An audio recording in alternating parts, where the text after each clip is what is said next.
लेकिन पाकिस्तान के अंदर मैं अभी 4 साल बाद आया हूँ ऑस्ट्रेलिया से। पाकिस्तान के अंदर बहुत बदतरीन हालात हैं। वालेकुम सलाम। क्या हाल है सर आपका? जी अल्लाह का शुक्र, आप सुनाएं। मैं बिल्कुल ठीक ठाक। अच्छा सर, मुझे ये बताएं कि अगर हम बात करें इस साल 2022 की, तो 7,65,000 लोग पाकिस्तान को छोड़कर बैरून मुल्क जा चुके हैं। अगर इंडिया की बात करें तो वहाँ पर सिर्फ 1 लाख लोगों ने अपने मुल्क को छोड़ा। तो क्या डिफरेंस है, क्या वजूहत हैं? इंडिया का तो मुझे पता नहीं है, लेकिन पाकिस्तान के अंदर मैं अभी 4 साल बाद आया हूँ ऑस्ट्रेलिया से। पाकिस्तान के अंदर बहुत बदतरीन हालात हैं तारीख के। इनमें जो सबसे मेन प्रॉब्लम्स हैं, गुर्बत है, बेरोज़गारी है, करप्शन है और मिसमैनेजमेंट है वेल्थ की डिस्ट्रीब्यूशन इक्वल नहीं है।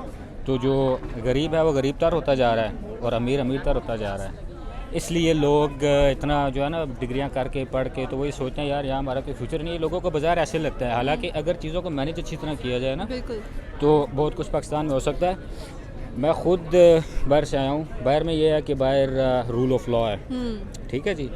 वहाँ पे प्राइम मिनिस्टर के लिए और एक आम शहरी के लिए रूल बराबर है। पाकिस्तान की बात कीजिए, जैसे कि आपने कहा है कि वहाँ पे रूल ऑफ लॉ का मतलब होता है कि हर कोई लॉ के अंदर इक्वल है, अंडर इक्वल आता है, लेकिन यहाँ पर रूल ऑफ लॉ की कोई समझ नहीं आती है। ठीक हो गया, ऐसे ही है, बिल्कुल ऐसे ही है। मैं इसकी एक मिसाल देता हूँ। मैं होता हूँ ऑस्ट्रेलिया, वहाँ पे एक दफ़ा ये बड़ा मशहूर वाक़या, आप गूगल पे सर्च करेंगे आपको मिल जाएगा कि प्राइम मिनिस्टर जो है ना वो कैनबरा स्टेट है वहाँ की, तो वहाँ कैनबरा के अंदर वहाँ का प्राइम मिनिस्टर जो है ना उसकी रेजिडेंस होती है। वो बाहर निकला तो एक नॉर्मल सिटीज़न अपने ना लॉन की मूविंग कर रहा था। अब उस प्राइम मिनिस्टर ने उसका लॉन जो है क्रॉस कर लिया मूविंग के दौरान बीच में से। तो उसने उसको बड़ा सुनाई, भाई जो नज़र नहीं आ रहा। अब ये मैं आपको बता रहा हूँ कि लोग इक्वल कैसे हैं। वो वापस आया, आके उसने उसको अपोलोजाइज़ किया और फिर वो दोबारा से बाहर से फुटपाथ से होके गया। तो रूल ऑफ लॉ के अंदर ये छोटी छोटी चीज़ें, ये छोटी सी बात है रूल ऑफ लॉ। अब देखें ना इमरान खान के ख़िलाफ़ क्यों है सब, इसी वजह से कि वो रूल ऑफ लॉ की बात कर रहे हैं। रूल ऑफ लॉ का मतलब है कि हर कोई जो है ना, चाहे वो कितना कोई बड़ा है, कितना कोई ओहदेदार है, कितना अमीर है, सब उस कानून के नीचे आए। फिर दूसरी तरफ आप मिसाल ले लें मदीना रियासत की, तो उसमें क्या था, नबी पाक सल्लल्लाहु अलैहि वसल्लम ने यही फरमाया था ना कि मेरी बेटी फातिमा भी चोरी करती तो मैं उसके भी हाथ काटता। तो ये है रूल ऑफ लॉ।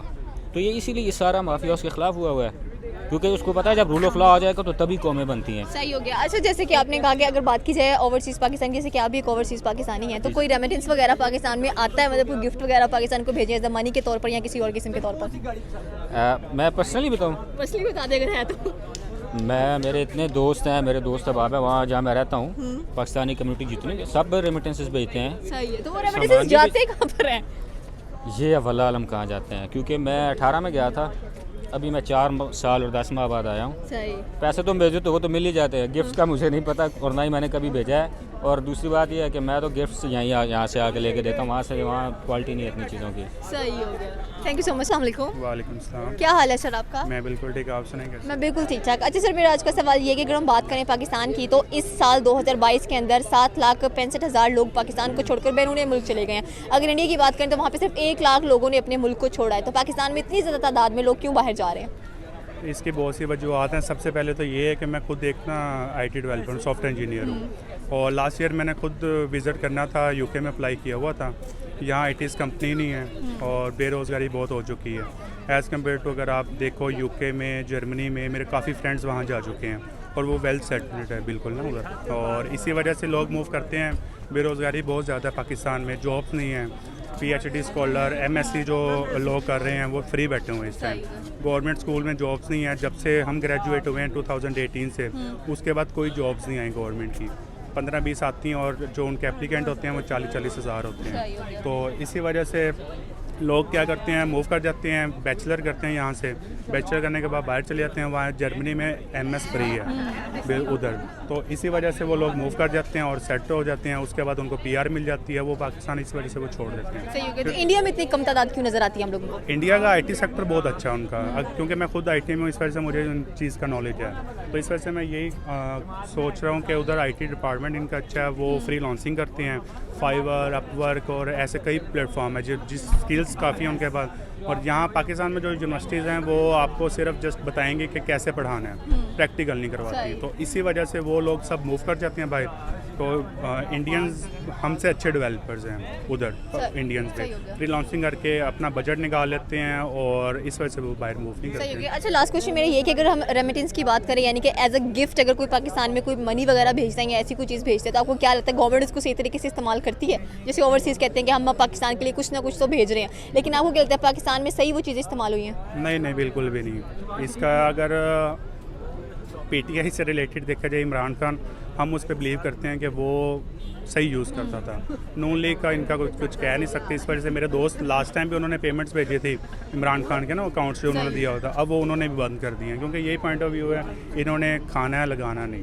सही हो गया। लेकिन इंडिया के अंदर अगर बात की जाए तो वहाँ पर $100 बिलियन कह लें कि उन्होंने भेजा था रेमिटेंस ओवरसीज़ इंडियंस ने, तो उसको तो बड़ा अच्छे तरीके से यूटिलाइज़ किया गया। एंड उनके जब इलेक्शन आते हैं वो डेवलपमेंट की बेस पर उनको वोट कास्ट कर रहे हैं पाकिस्तान में, इंडिया। अच्छा, इंडिया में ये भी हो सकता है कि उनके जो सियासतदान है वो एज़ कम्पेयर टू पाकिस्तान अच्छे हों, उनको उनके मुल्क का पता हो कि इनको कैसे चलाना है। पाकिस्तान में ऐसा कुछ भी नहीं है। पाकिस्तान में यही हो रहा है कि जो आ रहा है वो खा रहे हैं, अपनी बिल्डिंग्स बना रहे हैं, बेरोज़गारी उसी वजह से बढ़ती जा रही है, तो इसी वजह से बस यही मसला मसाइल चाह रहे हैं। सही हो गया, थैंक यू सो मच। अस्सलाम वालेकुम। वालेकुम अस्सलाम। क्या हाल है सर आपका? शुक्र अल्लाह का। अच्छा सर, मुझे ये बताएं कि अगर हम बात करें 2022 की, तो 7,65,000 लोग पाकिस्तान को छोड़कर फ़ॉरेन जा चुके हैं। अगर इंडिया की बात करें तो वहाँ पे सिर्फ 1 लाख लोग जो से हैं वो फ़ॉरेन गए हैं, तो क्या वजूहत है? पाकिस्तान में से गए हैं 7,65,000। 7 लाख। तो उसमें क्या जहाँ से उन लोगों की मर्जी, उन लोगों ने जाना तो चलेंगे, मैं इसमें क्या कर सकता हूँ? हाँ, कुछ पॉलिसीज़ वगैरह की वजह से हो सकता है, महंगाई की वजह से हो सकता है, और कुछ इख्तलाफात की वजह से हो सकता है, और इसके अलावा अगर बात करें सियासत की वजह से हो सकता है। सही हो गया। सियासत की वजह से कोर्स हो, कि देखा जाए तो पाकिस्तान में अनएम्प्लॉयमेंट बहुत ज़्यादा इस वक्त हुई पड़ी है, एंड लोग यही वजूहत हैं जिनकी वजह से इस मुल्क को छोड़कर बाहर जा रहे हैं। तो आपको क्या लगता है कि पाकिस्तान के जो लोग वहाँ रहते हैं रेमिटेंस कितना भेजते होंगे पाकिस्तान को? रेमिटेंस मतलब कि गिफ्ट्स वगैरह या पेमेंट्स वगैरह?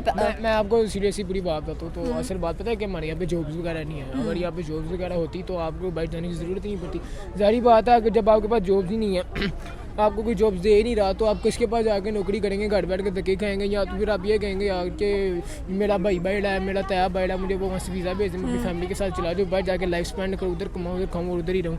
यार सिंपली बात पता है क्या बात है? हमारे यहाँ पे ना अगर बात करते हैं एजुकेशन सिस्टम को ले लें आप, एजुकेशन सिस्टम बेहतर होगा तब भी हम आगे जाएंगे। जब तक हमारा एजुकेशन सिस्टम नहीं होगी, आपको मैं हकीकत बता दूँ, अगर आप कोई भी काम करना चाहें तो सबसे पहले आपका एजुकेशन सिस्टम, यकीन कीजिए, बहुत ज़्यादा मैटर करता है। वो क्यों मैटर करता है? देखिए, आपका एजुकेशन बेहतर होगा, आप एजुकेशन हासिल करेंगे, वो आपकी बेहतर होगी, आप आगे प्रमोट होंगे, आप ग्रेजुएट करेंगे, इंटर करेंगे, पैसे जा रहे हैं ना आपके, बिल्कुल यूनिवर्सिटीज़ को पैसे जा रहे हैं। आप डिग्री आपके पास है, अब आपने किसी कंपनी में अप्लाई करना, आपने अप्लाई किया, आप उसके पास काम करें, वो आपको तनख्वाह देगा, वो टैक्स कटेगा, टैक्स हुकूमत के पास जाएगा, जब हुकूमत आपका वो टैक्स लगाएगी नहीं तो जाहिर बात है आप यही कहेंगे यार जब यहाँ पे जॉब्स नहीं है तो मैं। अच्छा, इंडिया की क्या वजूहत है कि वहाँ पे सिर्फ 1 लाख लोगों ने मूव किया बाहर के ममालिकों में? यार इंडिया का मुझे आइडिया नहीं। इस तरह से सुनने में न्यूज़ आ रही है कि इंडिया दिन ब दिन ग्रो कर रहा है, इकोनॉमी में स्टेबल हो रहा है, उसके अलावा IT में स्टेबल हो गया, उसके अलावा अगर बात करते हैं तो उसकी मीशत स्ट्रॉन्ग होती जा रही है। और अगर दूसरी तरफ बात करते हैं तो समिट की अगर आप बात कर लें, उसमें भी वो आता है प्रेसिडेंट एज प्रेसिडेंट बन रहा है, जहाँ तक मेरे सुनने में है। उसके अलावा ऑयल की ट्रेडिंग वगैरह कर रहा है, सऊदीया के साथ जो ऑयल की ट्रेड हो रही थी वो मेरे ख्याल तो रशिया के साथ हो रही थी, वो उसने बंद कर दिया। अभी हाल ही में मेरे सुनने में है कि सऊदीया ने इंडिया से मेडिसिन मांगी। तो यार आप मुझे बताएं, जब उनके पास इतनी अपॉर्चुनिटी है कि उनके पास जितनी जॉब्स वगैरह है, उनकी न्यू दिल्ली का बजट देख लें, हमारे पाकिस्तान जितना बजट, जब उनके पास बजट इतना ज़्यादा है तो जाहिर बात है वो हो सकता है वो जो आप मुझे बता रही है 1 लाख जो लोग बैठ गए हैं, वो हो सकता है किसी काम गए हो, या हो सकता है वो अपनी लाइफ स्पेंड करने के लिए क्यों चाहते हो कि हम फ़ौरन लाइफ भी स्पेंड करें। तो सही हो गया, थैंक यू सो मच। अस्सलाम वालेकुम। वालेकुम सलाम। क्या हाल है सर आपका? अल्लाह का शुक्र। अच्छा सर, मुझे ये बताएं कि अगर हम बात करें पाकिस्तान की, इस साल 2022 के अंदर 7,65,000 लोग जो हैं इस मुल्क को छोड़कर बाहर के मुल्क जा चुके हैं, और अगर हम इंडिया की बात करें तो वहाँ सिर्फ 1 लाख लोग मूव हुए हैं बाहर के ममालिक की तरफ। तो क्या वजूहत है कि पाकिस्तान में इतनी तादाद पाकिस्तान को छोड़कर दूसरे मुल्कों में शिफ्ट हो गई है? देखिए, इस सब के पीछे फैक्ट है कि मुझे देखने में नज़र आता है कि यार डेवलपमेंट, बस इसके अलावा और कोई चीज़ नज़र नहीं आती। देखिए, जैसे आपने बात किया ऑलमोस्ट 7 लाख कुछ आमद हैं, तो स्विच करके पाकिस्तान को फॉरेन कंट्रीज़ में गया, तो उनको जाहिर बात है पाकिस्तान से बेहतर फॉरेन कंट्री में कुछ नज़र आया तो इसलिए वो गए हैं। अदरवाइज़ जब मेरी बात है ना, जब किसी को यहाँ पे फ़र्ज़ करें आपका इस जगह पे आपको कन्वेंस मिल रही है, आपकी जो रिक्वायरमेंट्स हैं पूरी होनी, तो आपको ज़रूरत ही नहीं यहाँ से नहीं जाने की। उनको उनकी जो रिक्वायरमेंट्स होंगी, जो उनको फैसिलिटीज़ चाहिए होंगी, वो नहीं हमें मिल रही, तो वो स्विच करके पाकिस्तान को फ़ौरन गए हैं। और ऐसी बात करें इंडिया की, इंडिया में देखें जो आपने कहा 1 लाख गए हैं, वो अगर गए भी हैं तो सिर्फ अपने किसी मकसद के लिए, अपने किसी काम के लिए गए होंगे, जहाँ तक मेरा पॉइंट ऑफ व्यू है। क्योंकि इंडिया में अगर डेवलपमेंट की बात करें तो मुझे नहीं लगता कि वो डेवलपमेंट की वजह से इकोनॉमिकली या क्योंकि देखिए हर बंदे की ज़रूरत एंड पे आके ख़त्म होती है पैसे पे। बिल्कुल। मुझे नहीं लगता कि उनको कोई पैसे की किल्लत होगी जो स्विच करके गए हैं, वो सिर्फ अपने इंजॉयमेंट के लिए ज़रूरत के तौर पे गए होंगे। उनको कुछ नया करना चाह रहे होंगे तो बस इसलिए गए होंगे। पाकिस्तान की जो मेन वजह, जो मेरे पॉइंट ऑफ व्यू से है, मेरे रिव्यू के मुताबिक, वो यही है कि यहाँ पे पाकिस्तान में बेरोज़गारी बहुत है, किल्लत है पैसे की, तो जस्ट पाकिस्तान इसलिए स्विच कर रहे हैं पाकिस्तान को कि यहाँ पे हमें आमदनी का कोई ज़रिया नहीं है, पैसे आने का कोई व्यू नज़र नहीं आ रहा उनको, इसलिए पाकिस्तान स्विच करके मेरे फ़ोन गए। सही हो गया। अच्छा, कुछ लोग ऐसे थे जो कि ओवरसीज़ पाकिस्तानी वगैरह रेमिटेंस वगैरह पाकिस्तान में भेजते हैं, यानी कि गिफ्ट्स वगैरह भेजते हैं, पैसे वगैरह भेजते हैं, तो आपको क्या लगता है कि हुकूमत ने उनको प्रॉपर्ली यूटिलाइज़ किया होगा? मुझे नहीं लगता क्लियर यूटिलाइज। ठीक मैं खुद अपने पर्सनल रिव्यू दूँ तो मेरे फादर खुद बाहर होते हैं, वो भी रेमिटेंस वगैरह भेजते रहते हैं, लेकिन मुझे नहीं लगता कि वो यूटिलाइज़ करते हैं इस तरह। जहाँ तक बात है, मैं खुद रेमिटेंस लेने जाता हूँ, तो एक समझ लें कि नॉन सीरियस सा एटीट्यूड होता है वहाँ पे बैंक्स में, ठीक है, और आपको कहते हैं जिस चीज़ की सेंस नहीं बन रही होती वो चीज़ जाकर बैठे रहे, बस सारा दिन बैठे ही रहे, तो जब आपकी बारी आती है जी हमारा सिस्टम ख़राब हो गया, हमारा सिस्टम डाउन हो गया, बस हम यहाँ पे पाकिस्तान में यही देखने को मिलता है, इसके अलावा कुछ नहीं है। सही हो गया, थैंक यू सो